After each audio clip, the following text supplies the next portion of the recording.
Yayasan Bening Indonesia mengucapkan terima kasih kepada semua peserta webinar. Semoga apa yang kami sampaikan dapat bermanfaat dan kurang lebihnya mohon maaf. Wassalamualaikum warahmatullahi wabarakatuh.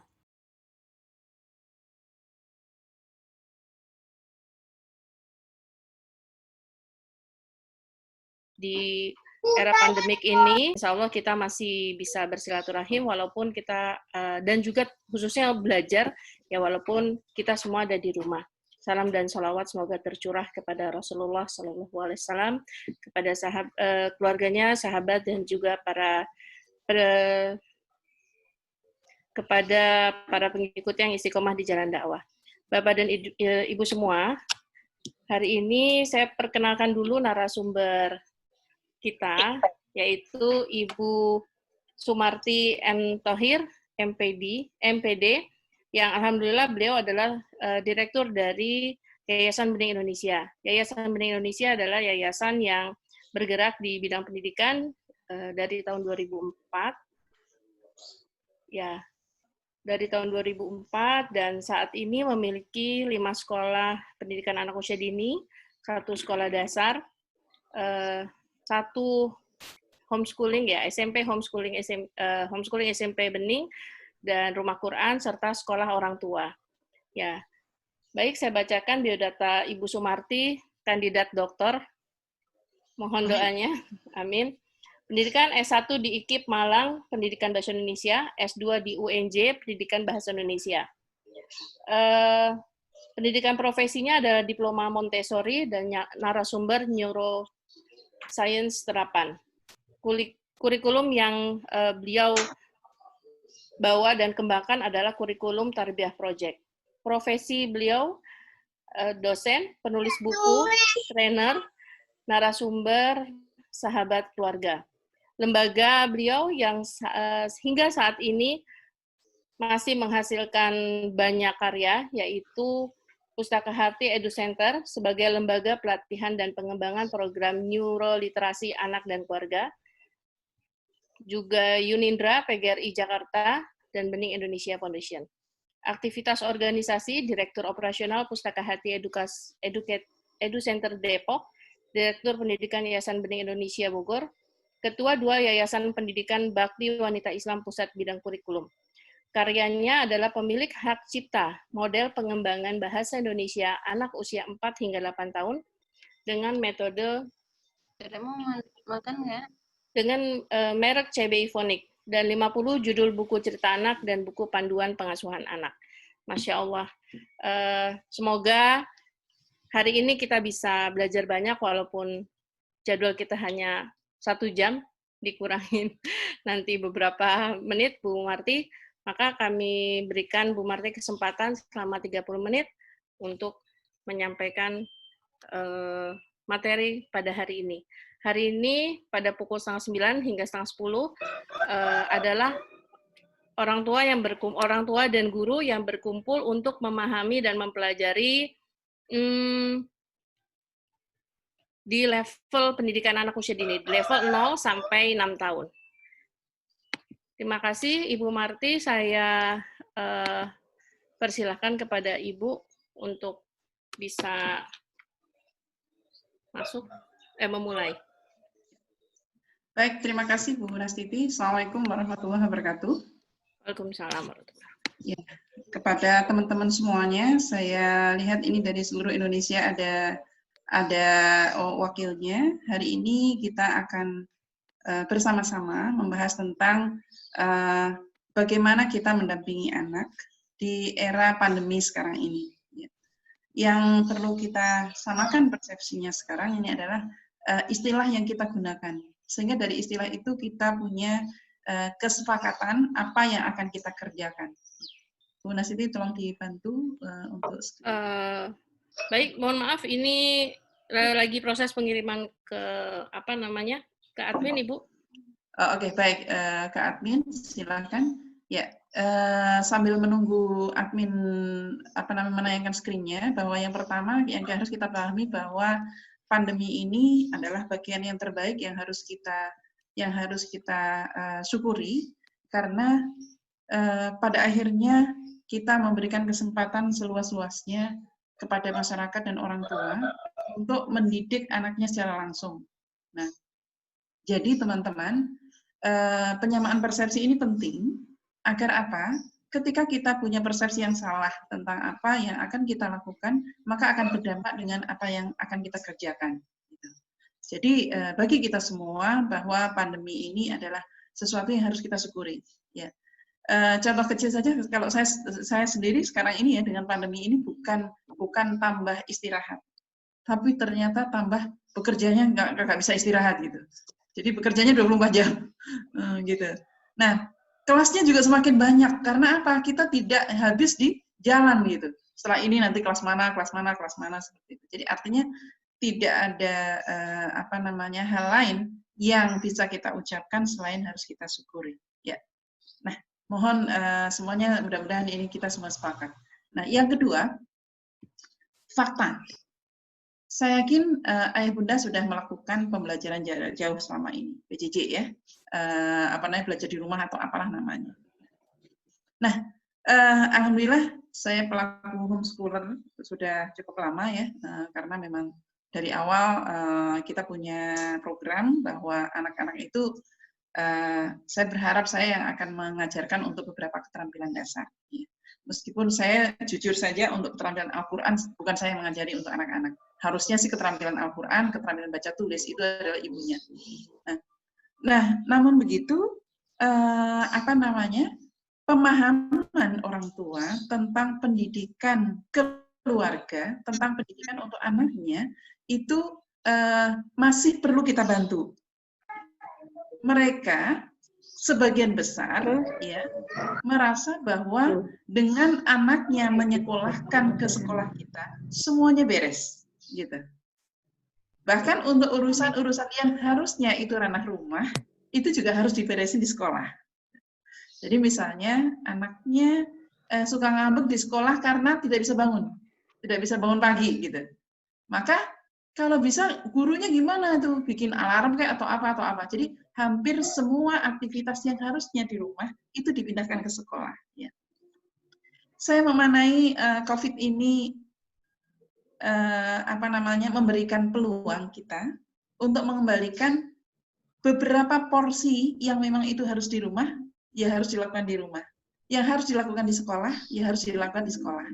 Nah, persoalannya untuk PAUD ini hampir 80% aktivitas itu harusnya aktivitas rumah.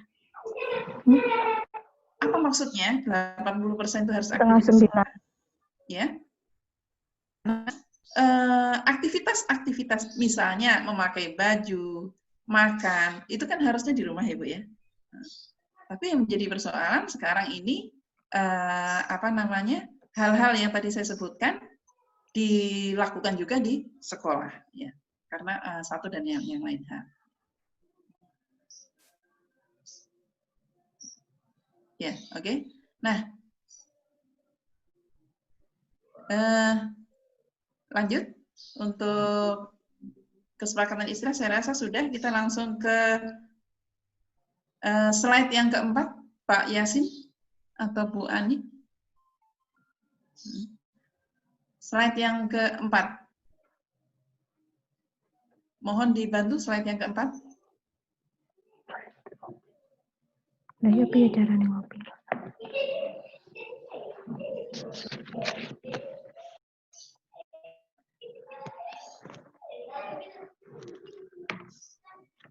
Ya. Terus kemudian apa yang harus kita lakukan? Ya, ada beberapa hal yang harus kita lakukan. Setidaknya ada 4 hal yang harus kita lakukan kepada orang tua. Ya. Apa itu? 1, memastikan bahwa orang tua memiliki tujuan dalam mendidik anak. Jadi tujuan itu bukan ada di sekolah, tapi juga ada di rumah-rumah. Saat inilah tugas kita untuk membantu orang tua memastikan apa sebenarnya tujuan mendidik anak usia dini. Gitu. Nah, yang kedua, memastikan kepada orang tua tentang materi apa yang harus diajarkan ke anak-anak. Ya. Betulkah hanya materi baca tulis hitung untuk anak PAUD? Ya. Nah, sehingga apa? Ternyata anak bisa nulis, anak bisa baca, anak bisa hitung, tapi ketika rewel, ketika tidak mampu mengendalikan diri, orang tua ternyata bingung juga kan ngurus anaknya. Ya. Maka ini yang juga harus disampaikan, materi apa yang harus diberikan kepada kepada anak usia dini. Yang ketiga adalah caranya bagaimana? Ya. Apakah hanya dengan menggunakan LK? Ataukah hanya dengan berteriak? Ataukah dengan nyuruh? Atau dengan apa? Ya. Nah, cara ini nanti bunda guru, ayahanda guru harus mampu bagaimana mendetilkan aktivitas yang selama ini di kepala Anda itu untuk masuk ke kepalanya orang tua. Nah, apa maksudnya? Maksudnya, ya sekarang jujur saja, Anda sebagai guru PAUD, kita semua sebagai guru PAUD, untuk bisa mengajar, itu perlu besar, misalnya pelatihan pendidikan tingkat dasar, dijut sampai tingkat lanjut dan lain-lain. Pelatihan berjenjang itu hanya untuk menjadi guru PAUD. Nah, harus banyak materi yang harus Anda kuasai. Nah, ini orang tiba dengan kondisi. Ya. Maka tugas kita sebagai guru, sebagai pengelola sekolah adalah meningkatkan kapasitas orang tua ini dalam waktu cepat, ya, untuk mampu melakukan pendidikan kepada anaknya. Maka pendidikan parenting, ya, sebelum Anda memberikan tugas itu adalah hal yang wajib diberikan. Bukan hanya sekedar bunda, nanti anaknya mengerjakan ini, enggak. Tapi harus komplit, mulai tujuannya apa, materinya apa, metodenya bagaimana, caranya. Ya. Nah, yang keempat adalah memastikan orang tua tahu perkembangan anaknya sedang apa. Gitu. Ya. Jadi ada 4 hal ini yang harus diberikan kepada orang tua. Ya. Nah, jadi selama ini, ya, sekolah-sekolah saya sudah mengamati itu banyak sekali melakukan sama anak usia dini memakai Zoom. Oke, memakai Zoom. Tapi yang menjadi persoalan, apakah cocok?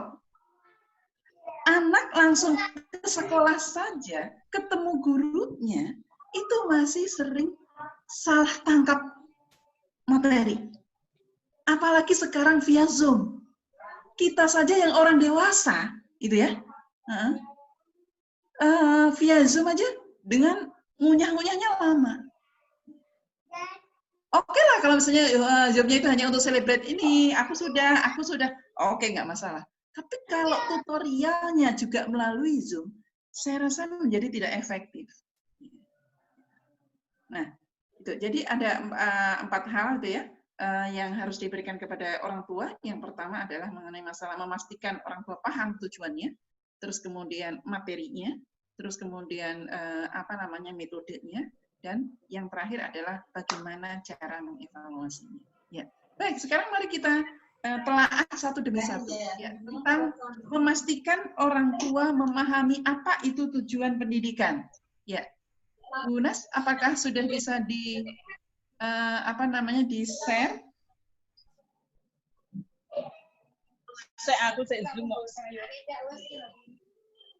Halo, Bu Nasiti? Halo.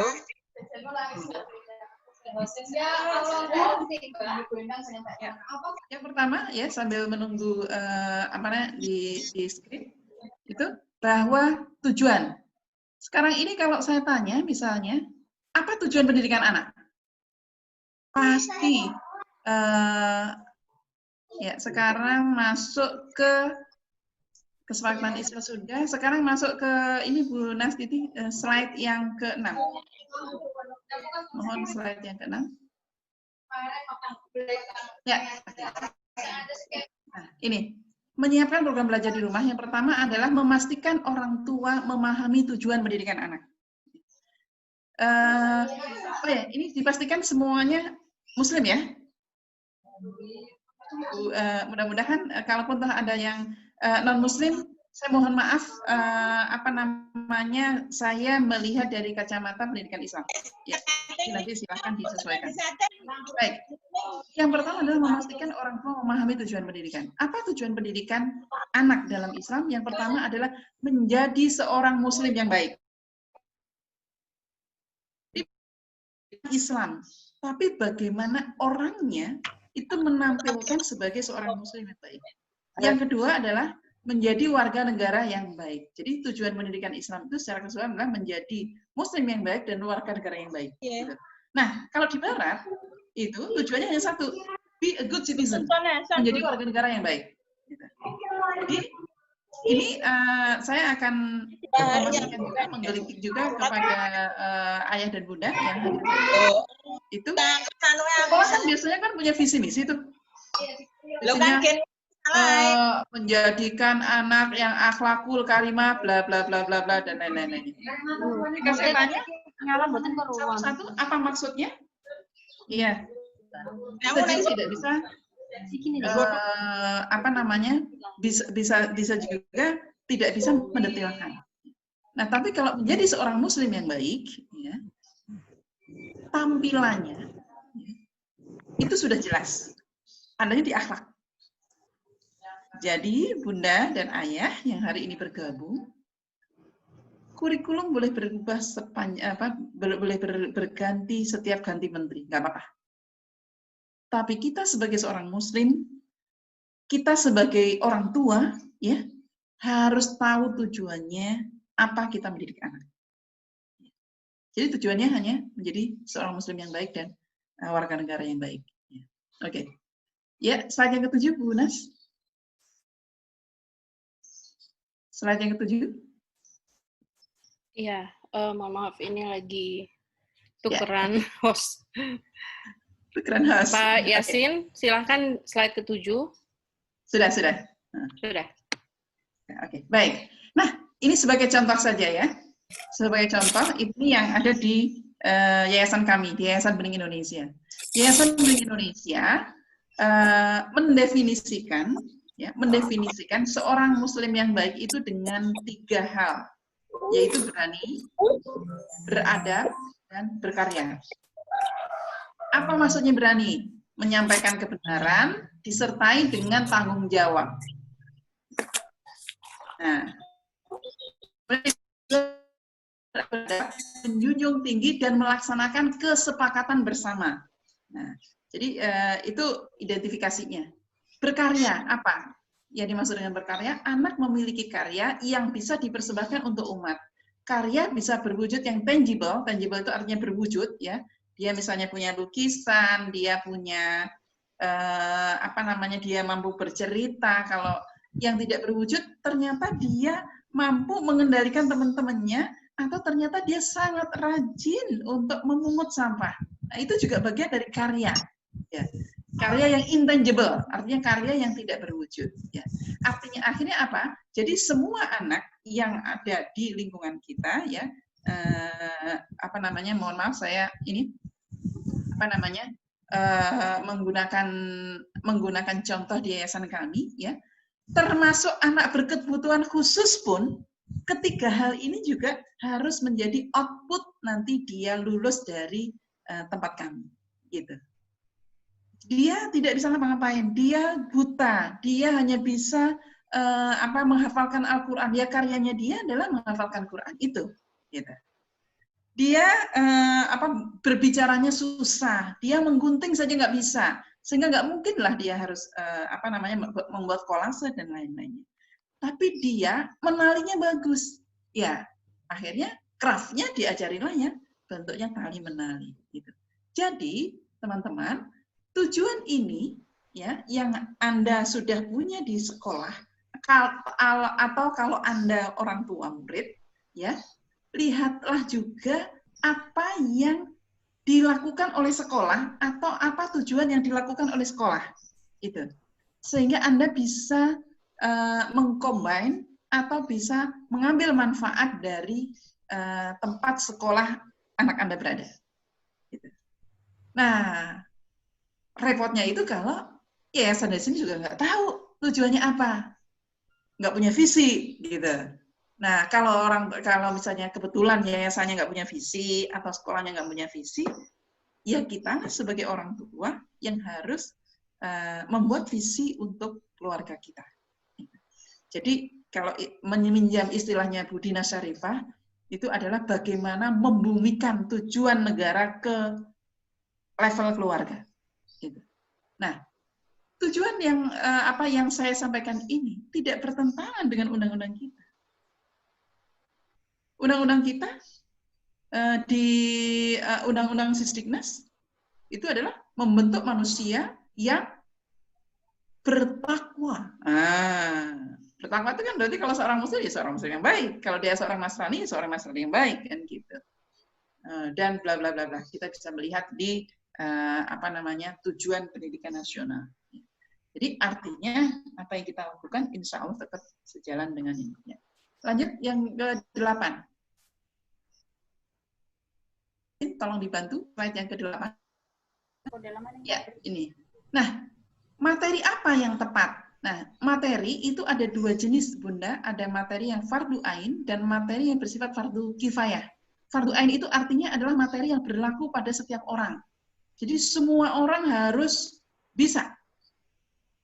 Jadi pada masa pandemi ini menyadarkan kita bahwa para orang laki-laki yang sudah dewasa harus bisa menjadi imam, harus bisa menjadi bilal, harus bisa menjadi khatib. Gitu.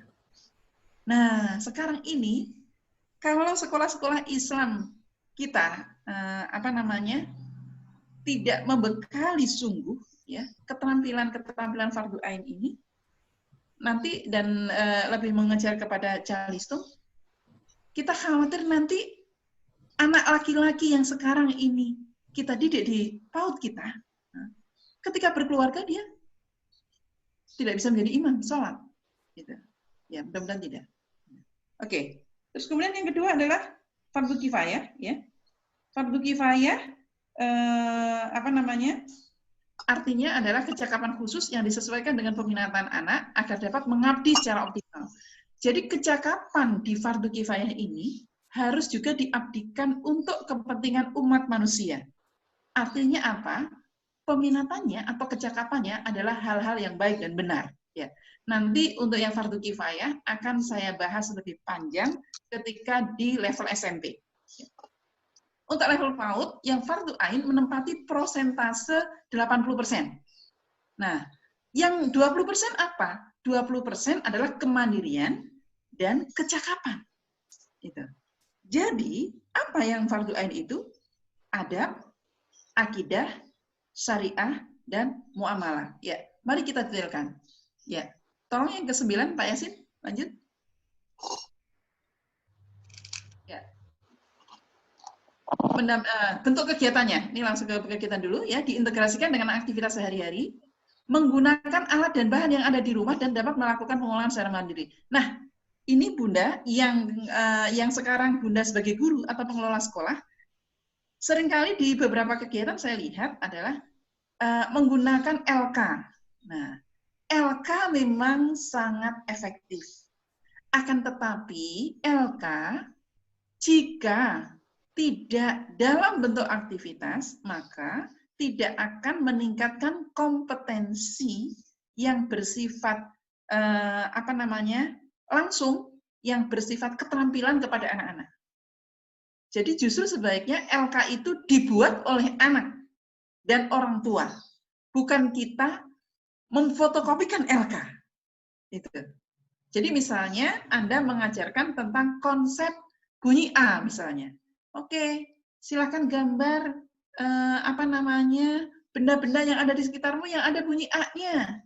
Ya, dia ada misalnya dia menggambar ayam, menggambar makanan nasi, menggambar ikan dan lain-lainnya. Nah, itu yang akan sehingga nanti dia bisa menggambar di kertas apa saja. Bisa di kertas, bisa juga misalnya kalau ada papan ya, bisa juga papan terus kemudian difoto dan itu sebagai alat evaluasi kita di sekolah. Jadi upayakan menggunakan alat dan bahan yang ada di rumah. Ya, gitu.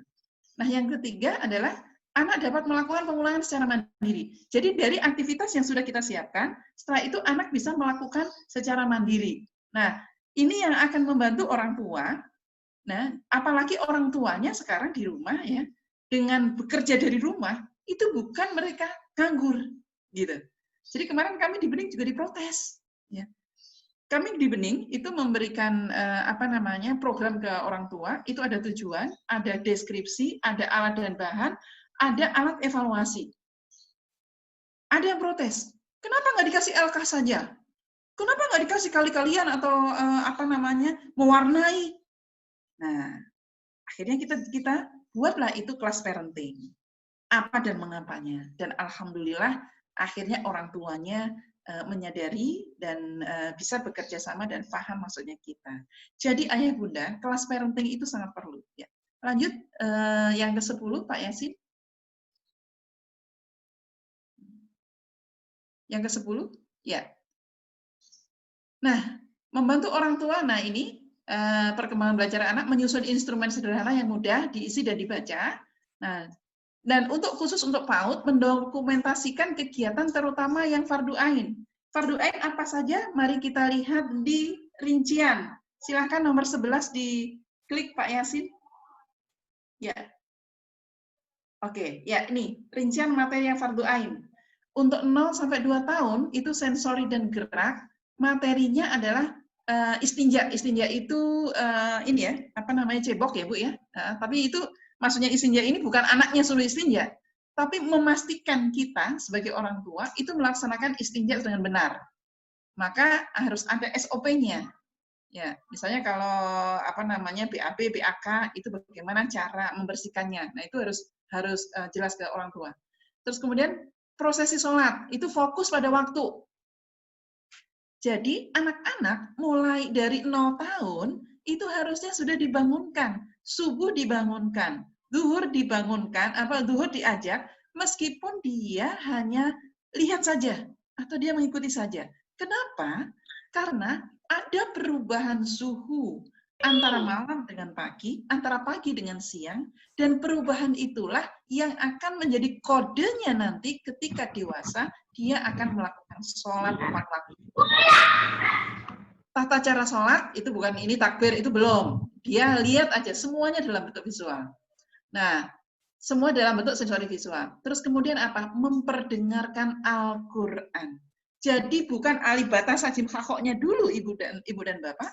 Untuk 0 sampai 2 tahun dipastikan dia terbiasa, dia dilatihkan mendengarkan bacaan-bacaan Al-Quran. Kalau ini yang 0 sampai 2 tahun, alhamdulillah saya sudah melaksanakan untuk putri kami, ya. Jadi kalau mau tidur itu kami biasa dulu itu menyetelkan mau murotal apa? Anaba, dah, setel, dia tidur, udah selesai. Apa nih? Nah, alhamdulillah sekarang ini dia menghafal Qurannya juga menjadi lebih mudah dibanding dengan kakak-kakaknya. Ya. Jadi memang memori auditori ya itu sangat membantu anak untuk belajar Al-Quran. Ya. Jadi nanti ini meskipun ini kelihatannya untuk bayi, ya, untuk kelas Anda di sekolah, gitu ya, kan ada biasanya kalau kelas-kelas Islam itu ada hafalan.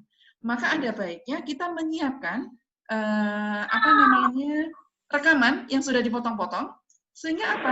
Dengan cara ini orang tuanya yang bisa jadi orang tuanya tidak bisa membaca Quran, akhirnya bisa baca Quran dengan program dari kita. Sehingga maunya 1 jadi 2. Oke. Untuk usia 2 sampai 4 tahun itu sudah mulai tahap tadi sudah jelas. Siwak, sikat gigi. Sikat gigi harus dipastikan sudah bisa dilakukan untuk anak 2 sampai 4 tahun. Kenapa sikat gigi? Karena di sikat gigi itu selain sunnah, itu ya, itu ada latihan artikulasi, ya, berkumur, ya, terus kemudian menggosok gigi, itu ada beberapa saraf yang terstimulasi sehingga mendorong anak untuk berbicara dengan jelas. Gitu. Jadi untuk anak sampai usia 4 tahun, jadi kalau misalnya yang punya sekolah itu berarti kelompok bermain, ya, Yang pertama yang harus dipastikan sebelum mengajarkan wudhu, dia sudah bisa sikat gigi atau belum. Kenapa? Karena dia tidak mungkin bisa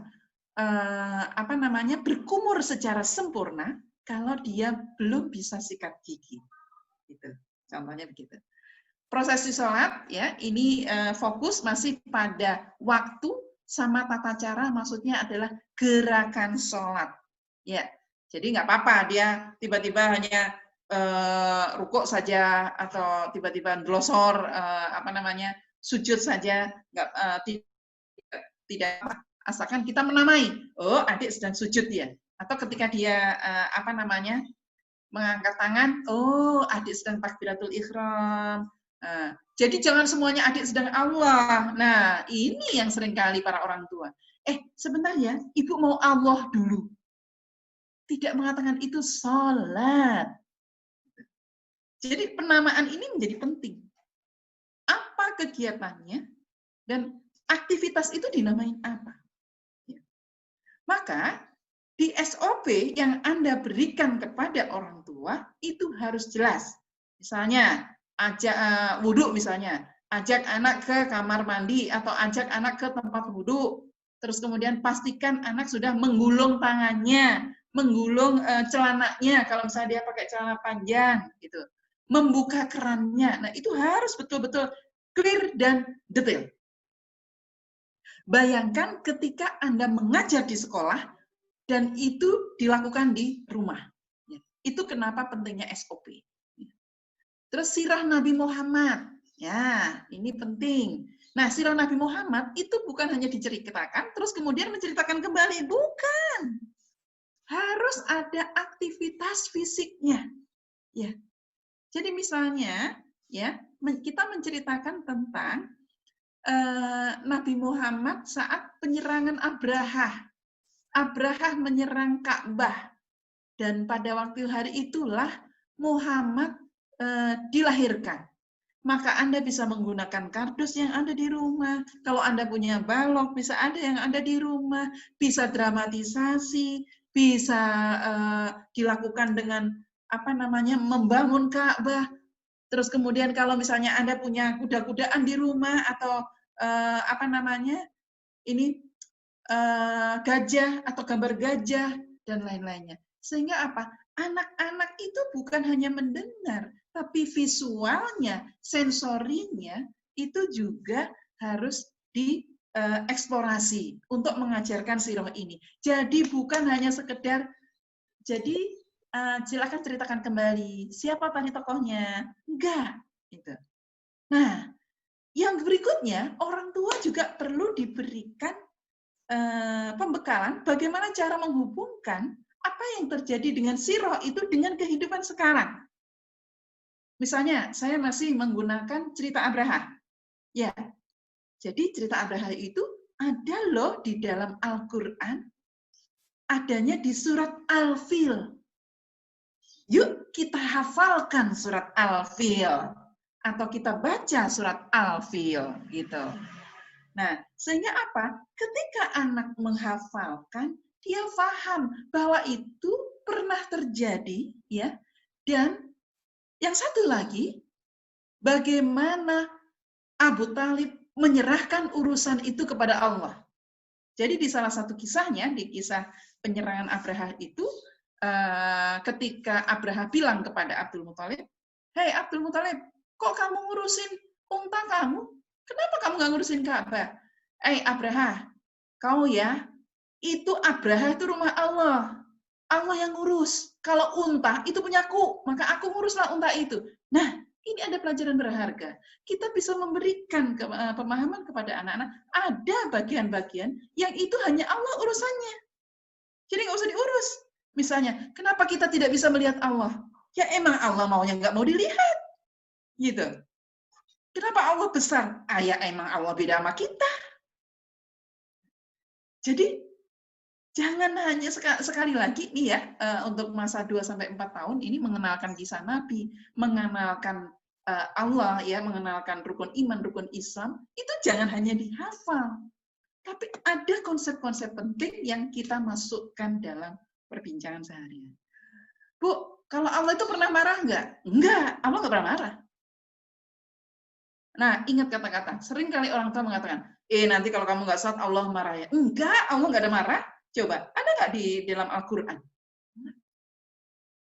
Nanti ketika anak ini sudah dewasa, akan baru kita masukkan. Dewasa itu dalam hal ini adalah dia sudah balik.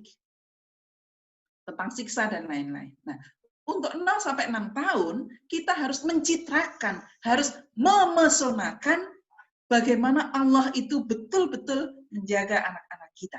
Nah, ini yang harus kita berikan kepada orang tua, agar yang kita berikan selama ini di sekolah, orang tua juga dengan bahasa yang sama. Sama, masih mendengarkan Al-Quran. Ya, ini yang nomor 4 sampai 8 tahun, ini kalau karena ini PAUD sampai 4 sampai 6 tahun ya, Bunda, Ayah. Nah, ini mulai gerakan sholat. Gerakan sholat itu harus dipastikan ya benar. Bagaimana takbirnya, bagaimana rukuknya, itu sudah mulai harus dicek. Ya. Nah, tapi Bunda, semuanya yang waktu ini harus sudah beres. Jadi bukan tiba-tiba ya. Jadi artinya dari atas tadi sudah beres, terus kemudian baru kita masuk ke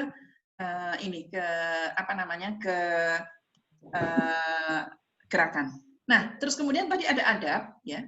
Adab yang pertama kita berikan kepada anak-anak adalah adab kepada Allah. Adab kepada Allah itu pada saat apa? Pada saat berdoa. Maka saya sangat sedih sekali kalau misalnya saya berkunjung ke TK, terus kemudian ada Bu Guru, kurang kenceng doanya. Ya Allah, Allahus Sami. Allah itu Maha mendengar. Jadi justru harusnya doa itu dilakukan dengan khusyuk, dilakukan dengan tenang, bukan teriak-teriak.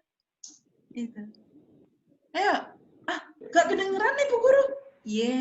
Kalau pas waktunya doa, ya harus dengan adabnya doa. Adabnya doa adalah kalau mau mengangkat tangan, oke. Dengan tertunduk oke, tapi kalau di dalam Islam kan dengan mengangkat tangan dan tenang. Apakah harus teriak-teriak? Tidak, dengan suara biasa aja. Dijaharkan boleh, tapi tidak perlu teriak. Nah, pada waktu sholat, pakailah pakaian yang bersih, pakailah pakaian yang terbaik. Nah, itu juga harus menjadi contoh. Ya. Terus kemudian ini aktivitas adab kepada Allah, terus adab kepada orang tua. Nah, adab kepada orang tua, ya tentu bagaimana meminta izin, terus kemudian orang tua di sini bukan hanya orang tua dalam hal ini orang tua yang melahirkan ya, tapi semua terhadap orang dewasa yang ada di sekitarnya. Nah, rawat diri dan rawat lingkungan. Rawat diri itu mandi, keramas, motong kuku, mengenal najis, dan tata cara membersihkan najis. Itu sudah harus diberikan yang fardu ain itu untuk materi sampai usia 6 tahun. Ya, lanjut slide yang ke-12. Slide yang ke-12. Ya, ini materi kecakapan, ada motorik, ini ya, gerakan koordinatif. Nah, yang materi kecakapan ini saya rasa Bapak dan Ibu sudah banyak melakukan. Kalau Anda di sekolah itu sudah punya materinya, saya rasa. Ya, kita langsung ke bentuk evaluasi, slide ke-13. Ya. Nah, itu instrumennya, tolong dibentuknya checklist saja. Jadi orang tua hanya ya, tidak, ya, tidak, ya, tidak, gitu. Bukan ya, tidak, ya mengerjakan ya. Artinya ya melaksanakan anak misalnya anak mampu berkumur. Itu hanya ada kolomnya hanya ada 2 aja. Ya tidak masih perlu dibantu. Ya tidak masih perlu dibantu. Sehingga nanti ketika dikumpulkan ke sekolah itu juga lebih mudah. Dan kalau misalnya ada catatan sederhana, dia nggak mau Bu, kenapa giginya sakit? Nah itu catatan sederhana. Jadi dikasih yang sangat sederhana kepada anak-anak ya. Oke, yang ke-14 Bu Pak Yasin. Bu Marti. Waktunya 5 menit lagi karena akan ada pertanyaan. Iya, betul. Makanya ini kenapa ini ya. Alur pelaksanaan ini nanti harus ada pembekalan ya. Terus kemudian penurunan program dan evaluasi. Lanjut Bu Nasiti yang ke-15. Yang ke-15. Nah, ini pola pelaksanaan program ya. Programnya dibuat dibuat selama 3 bulan. Terus kemudian diturunkan menjadi program bulanan dan program harian. Nah, pas program harian, ini terdiri dari adab, ibadah, dan kecakapan. Nah, kecakapan itu hanya ada 1 per aspek. Ya, 16, silakan kegiatan, contoh format kegiatan. Ya. Nah, contoh format kegiatan. Materi, ibadah atau wudhu. Tujuan, anak dapat melakukan gerakan wudhu yang termasuk dengan rukun dengan benar. Alat dan bahan video, buku panduan. Tata caranya, anak dan seterusnya. Nanti ya. Sekarang yang ke-17. Yang ke-17. Ya. Slide yang ke-17, tolong. Ya, nah ini contoh format evaluasi. Ya, tidak dengan bantuan. Ya, tidak dengan bantuan. Nah, ini yang bisa kita berikan kepada orang tua. Ya. Terus sudah cukup yang ke Sudah cukup, Ibu. 18? Apakah ada? Sudah cukup, selesai. Sudah Ya. cukup. Oke, baik. Nah, itu yang kami berikan kepada Anda semua tentang bagaimana cara memberikan program kepada orang tua, ya. Dan program apa saja yang harus Silakan jika ada yang mau bertanya. Saya lagi mencek apakah ada tidak ada pertanyaan nih kalau di dalam kolom komentar. Ya mungkin kalau ada yang mau bertanya, silakan dibuka mute-nya sendiri secara mandiri. Jika ada yang bertanya, ya.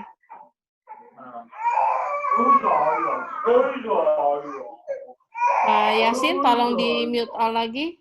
Jika ada yang bertanya, silakan.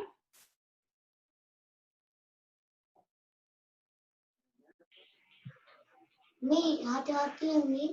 Halo, Assalamualaikum. Ya, waalaikumsalam warahmatullahi.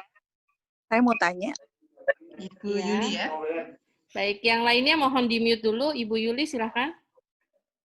Gini, kan yang terjadi di sekolah anak saya saat ini memang melakukan PJJ. Dia kelas TKA gitu kan. Nah, si guru ini menstimulasi dengan memberikan tugas setiap hari yang nanti finalnya kita tuh mereport ke guru dalam bentuk video atau mungkin tadi seperti yang dibilang ya dalam satu ini Zoom, tapi anak-anak tuh hanya ditanya gimana hari ini atau gimana, hanya seperti itu. Nah, untuk stimulasinya sih saya pikir bagus ya, cuman kadang-kadang anak itu ada satu masa di mana masa itu boring.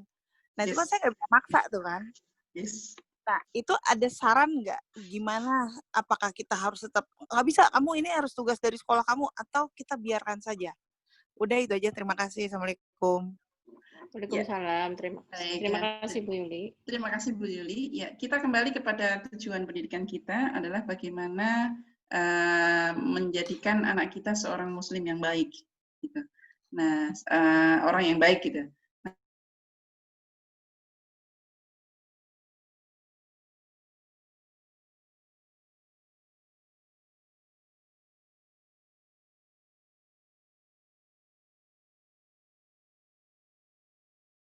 Mana yang harus dikerjakan dan mana yang bisa ditunda. Gitu. Dan yang lebih penting utama, kalau kita sebagai orang tua ya, karena di era pandemi ini orang tua adalah menjadi gurunya, itu ya, kita bisa melihat materi-materi yang diberikan kepada anak kita itu apakah mendukung dari tujuan utama pendidikan, ya, atau misalnya terlalu jomplang, gitu. Nah, jadi kita bisa memilah dan memilih, akan tetapi kita tetap harus ada komunikasi dengan sekolahnya. Ya. Itu tidak salah gurunya, Bu, karena mereka juga tidak dikasih pembekalan harus bagaimana, gitu, untuk ke orang tua. Sehingga para guru memodifikasi pelajaran yang ada di sekolah langsung diberikan kepada orang tua. Gitu. Padahal hanya untuk mendiamkan satu anak saja, dengan guru mendiamkan 20 anak, ya, jangan-jangan lebih sulit mengendalikan satu anak. Nah, apa?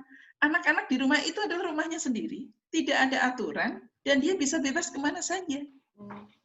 Maka, nah ini salah satu maksudnya kita hari ini bertemu, kami mau berbagi dengan apa yang terjadi di Yayasan Bening Indonesia. Jadi kami sebelum memberikan tugas ke orang tua, kita kasih parenting dulu orang tuanya. Jadi apa tujuannya? Apa maksud? Sehingga tujuan sekolah ya dan tujuan rumah itu bisa bersinergi. Saya rasa itu Bu Yuli yang bisa disampaikan. Mudah-mudahan sekolahnya bisa mendapatkan pencerahan juga dari pertemuan Ibu sekarang ini dengan kami. Baik. Ini ada beberapa pertanyaan. Saya bacakan dulu sehingga Ibu Marti bisa merangkum jawabannya. Betul. Ya. Bagaimana yang pertama, bagaimana menyadarkan ortu tentang tujuan pendidikan dalam pandemi saat ini? Bagaimana supaya anak mau belajar di rumah tanpa merasa jenuh karena banyak orang tua yang mengeluh pada Bu Guru. Ini untuk PAUD ya. Bagaimana menyiasati kegiatan anak di rumah selama orang tuanya bekerja? Seperti itu dulu, Bu. 3 dulu, karena masih ada 3 pertanyaan lagi. Halo, nggak bisa, Ndok, ya? Iya. Baik, yang pertama, yang bagaimana menyadarkan ortu, ya tidak ada cara lain dengan parenting tadi, Bu. Jadi memang harus ada kelas parenting. Ya, kami memang menyediakan kelas parenting untuk orang tua, ya. Jadi misalnya nanti sebelum penurunan program itu ada 4 kali kelas, karena apa? Sebenarnya yang harus diurus itu orang tuanya dulu. Ada kelas bagaimana emosi, bagaimana mengendalikan emosi orang tua, bagaimana mengelola emosi, bagaimana mengubah mindset pendidikan. Nah, itu memang perlu ada materi tersendiri. Nah, makanya kami insya Allah mau berbagi juga nanti untuk program-program ini. Ya. Nah, kalau anak jenuh itu sebenarnya ada beberapa faktor. Ya. Sebenarnya kalau boleh jujur, anak itu lebih cenderung lebih suka belajar di rumah daripada di sekolah. Kenapa? Karena di rumah itu dia eksplornya lebih hebat dibanding dengan sekolah. Nah, jenuhnya itu bisa jadi karena orang tua tidak cukup punya variasi untuk kegiatannya. Nah, inilah kenapa kami hadir untuk memberikan variasi kegiatan kepada orang tua sesuai dengan tujuan pendidikan yang hakiki. Ya. Nah, terus kemudian ortu yang bekerja, nah tugas itu kalau misalnya tidak ada ortunya, itu bisa dilakukan oleh kakaknya. Bisa juga dilakukan oleh orang dewasa yang ada di rumah. Misalnya mbaknya yang ada di rumah, gitu ya. Karena itulah kenapa perlu ada video, perlu ada buku tutorial. Nah, itu yang harus dilakukan. Ya. Jadi sebenarnya sejujurnya Bu, di era pandemi ini tugas guru itu lebih berat daripada tidak di era pandemi. Karena kalau muridnya langsung datang ke sekolah, ya, guru itu bisa langsung ngajar, apa yang di kepala bisa dikeluarin. Nah, kalau sekarang, ini muter dulu. Apa yang ada di kepala, itu harus dituliskan dulu, atau divideokan dulu, dikirim ke orang tua, kemudian dikonfirmasi dulu, baru disampaikan ke anak. Itu jadi rantainya menjadi panjang dengan era pandemi ini. Idealnya demikian. Ya. Oke, silakan ya. Mas. Ada lagi? Baik, selanjutnya. Tadi ada di slide memang terkait kecakapan hanya satu aspek saja dalam satu hari. Maksudnya seperti apa? Dan selanjutnya, Bunda, saya punya kendala ketika memberikan tugas untuk anak dan orang tua. Di satu sisi anak bosan dengan tugas-tugasnya, lalu di satu sisi orang tua tidak telaten mendampinginya, yang akhirnya banyak dari siswa yang tidak melaporkan tugas. Mohon solusinya. Ya, saya tarik nafas dulu ini, kasihan membayangkan ramai di rumah ya. Nah, itu dulu Bu, 2, karena pertanyaan selanjutnya terkait dengan bagaimana cara melatih fokus Ananda. Baik. Yang satu aspek itu artinya gini Bunda, kalau memangnya hari ini mau bahasa saja latihannya. Di samping kalau yang adab, terus kemudian ibadah dan lain-lain itu harus setiap hari ada. Tapi kalau misalnya yang aspek kalau misalnya hari ini dia belajar bahasa ya bahasa. Meskipun dalam kenyataannya ketika kita belajar bahasa itu aspek motorik juga ikut. Tapi yang menjadi persoalan adalah stressingnya di apa. Misalnya besok kita fokus yang kecakapan itu kita mau belajar tentang kognitif, ya udah kognitif aja. Gitu. Jadi misalnya kognitif membedakan kecil dan besar. Oke, misalnya silakan kumpulkan barang-barang yang ada di rumah, misalnya baju, baju atasan, ya. Yuk, mana yang kecil? Bajunya siapa yang kecil? Kaosnya siapa yang paling kecil? Kaosnya siapa yang paling besar? Terus kemudian diurutkan. Nah, itu. Jadi betul-betul memang harus kegiatan-kegiatan yang ada di rumah. Nah, itu yang dimaksud satu aspek. Nah, yang bosan Nuhun sewu, minta maaf, silakan dicek dulu kegiatannya apa. Apakah kegiatannya multisensori atau tidak. Kalau kegiatannya nggak multisensori, ya pastilah dia bosan. Dia Ya. itu mau di sekolah lama-lama, ya. Bayangkan, sekolah itu maksimal paling 4 jam. Sedangkan di rumah bisa 6, bisa 6, bisa 7 jam. Jadi beda. Nah, kemarin saya juga dapat informasi, misalnya gini, Bun, saya melakukan PJJ dulu ya, dari jam 8 sampai jam 10. Lama amat, kenapa? Iya, jadi kayak belajar di sekolah, tapi bentuknya Zoom. Ya, saya cuman geleng-geleng, oh gitu ya. Terus anaknya mau, ya itulah Bun, anaknya beberapa menit itu udah lari. Ya beda lah dengan kita orang dewasa. Kita aja yang orang dewasa Zoom kayak gini aja kadang-kadang, sebentar ya, videoku saya ini dulu, minum dulu. Nah, anak, karena itulah yang paling tepat program kepada anak usia dini, bentuknya adalah tutorial orang dewasa. Nggak bisa sebagaimana yang pemahaman selama ini. Ya, dan alhamdulillah kemarin kita sudah menguji cobakan yang ini 2 bulan kemarin di Yayasan Benih Indonesia, dan alhamdulillah hasilnya cukup membanggakan. Ya. Oke, jadi bosan itu dilihat dulu, dicek dulu kegiatannya apa. Kalau kegiatan tidak multisensori ya dijamin 100% bosan. Apalagi kalau hanya menghubungkan titik, terus kemudian melipat, ibunya nggak bisa melipat, terus kemudian mencocok misalnya, atau misalnya kolase, ibunya nggak ngerti kolase apa juga nggak ngerti. Nah, seringkali istilah-istilah keguruan seolah-olah kita nganggep gurunya tahu, orang tuanya tahu aja gitu. Baik. Baik, kira-kira ya, satu lagi tentang bagaimana cara, dua lagi, melatih fokus Ananda. Lalu yang kedua, dalam melaksanakan pandemik di rumah ini ada sedikit kendala dengan tek-tek bengek yang biasanya agak ribet seperti RPPM dan RPPH. Beliau adalah guru yang bertanya berarti. Sekarang kita tetap dituntut untuk membuat itu sebagai bukti fisik bahwa kita tetap melaksanakan tugas sebagai guru. Bahkan ada sekolah yang memberikan RPPH itu ke orang tua. Bagaimana menurut Ibu? RPPH itu punya guru, Bunda, bukan punya orang tua. Ya. Jadi langsung saja, betul. Tapi RPPH-nya harus dengan modifikasi. Makanya kenapa modifikasinya dalam bentuk SOP. Gitu. Jadi RPPM harus tetap ada, tapi RPPM-nya itu adanya di kepala kita sebagai pengelola. Ya. Jadi justru orang tua yang kita libatkan itu sudah langsung yang dilakukan di rumah apa gitu. Nah, kalau kita sebagai kepala sekolah atau sebagai pemilik sekolah, ya itu memang harus RPPH juga harus ada. Maka kami di Bening ini sudah menyediakan program selama 3 bulan, itu ya. Ya bentuknya udah SOP yang memang itu udah di-deliver kepada orang tua itu.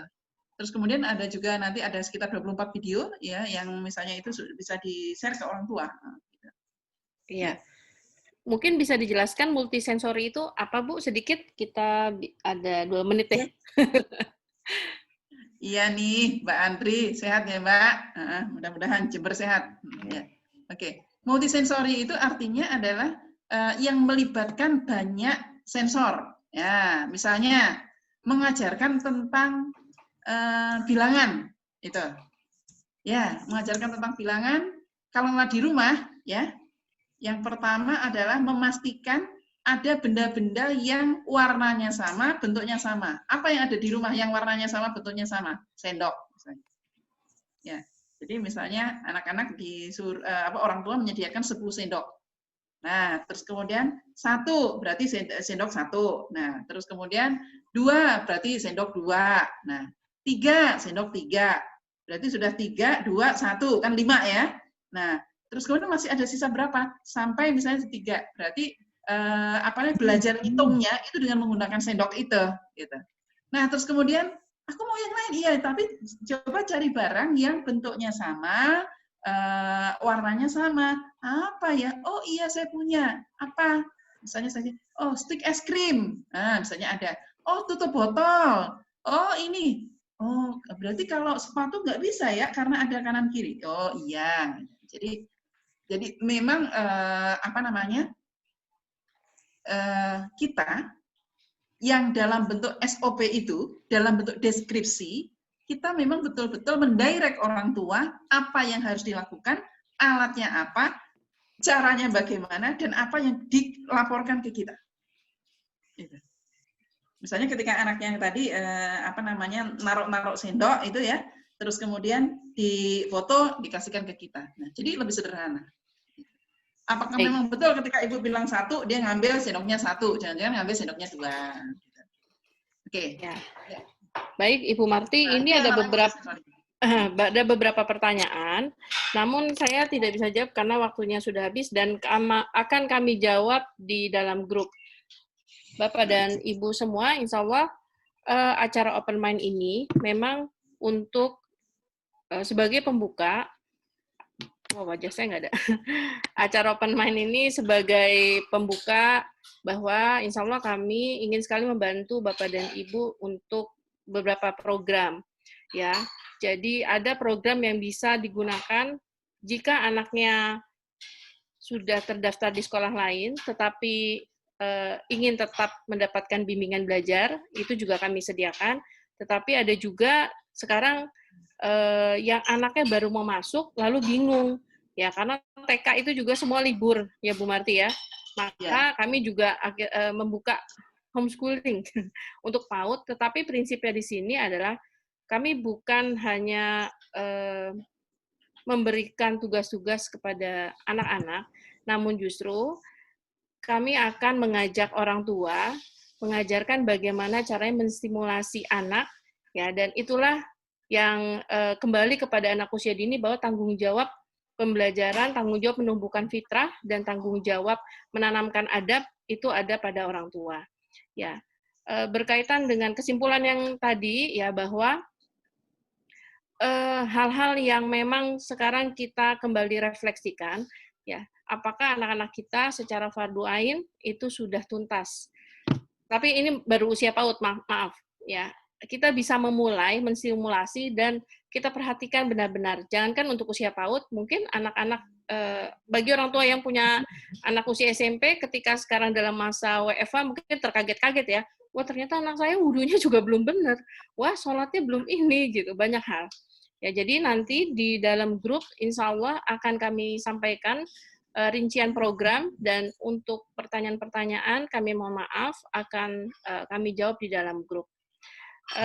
Insya Allah program tersebut akan kami awali karena program bisa dimulai pada tanggal 1 Juli 2020. Nah, selama menunggu sampai hingga bulan Juli, maka kami akan mengadakan kelas parenting. Ya, dan itu sudah masuk ke dalam